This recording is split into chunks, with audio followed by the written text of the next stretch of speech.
మీకు ఈ వీడియో నచ్చినట్లయితే లైక్ చేయండి, సబ్స్క్రైబ్ చేయండి. శౌర్యని కార్తిక్ అయితే ఇంటికి వస్తూ ఉంటాడు. అది చూడగానే అక్కడున్న దీప మాత్రం చాలా సంతోషిస్తూ ఉంటుంది. ఇంతలో అక్కడున్న శౌర్యనైతే మాత్రం దగ్గరికి తీసుకొని, కార్తీక్, నువ్వు ఇంకెక్కడికి వెళ్ళకు, ఇక్కడే ఉండు. అమ్మ ఇన్ని రోజులు కార్తీక్కి మన ఇంటి అడ్రస్ తెలీదమ్మా, అందుకోసమే ఇక్కడికి రాలేదమ్మా. ఇక్కడ నుండి ఎక్కడికి వెళ్ళకు, ఇక్కడే ఉండు కార్తీక్ అని అంటూ ఉంటుంది. ఆ మాటలు వినగానే అక్కడున్న కార్తీక్ మాత్రం, నేను ఎక్కడికి వెళ్ళనమ్మా, నేను ఇక్కడే ఉంటానమ్మా, నువ్వు రెస్ట్ తీసుకో అమ్మా అని చెప్పి అతను లేచి ఆ మంచం పైన ఆ పాపని మాత్రం, కార్తీక్ ఆ బూచోడు ఇక్కడ రాడు కదా, ఆ బూచోడిని చూస్తే నాకు చాలా భయమేస్తుంది, నా గుండె ఇంకా కొట్టుకుంటూనే ఉంది అని చెప్పేసి అంటూ ఉంటుంది శౌర్య.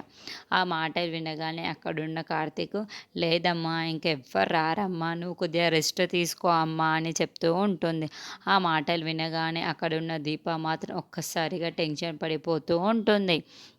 ఏంటి బూచోడు అని అంటోంది అని అనుకుంటూ ఉంటుంది.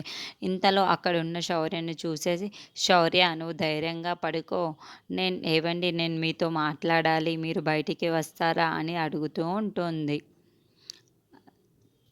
కార్తిక్ బయటికి వస్తూ ఉంటారు. అక్కడ ఉన్న శౌర్య మాత్రం, కార్తిక్ నువ్వు ఏమీ అనకమ్మా అని చెప్పేసి అంటూ ఉంటుంది. ఆ మాటలు వినగానే అక్కడున్న దీప మాత్రం, నేను కార్తిక్ బాబుని ఏం అనలేనే అమ్మా, నువ్వు పడుకో అమ్మా అని నేను కొంచెం మాట్లాడాలమ్మా అని అంటూ ఉంటుంది. శౌర్య పడుకుంటుంది ఆలోపు.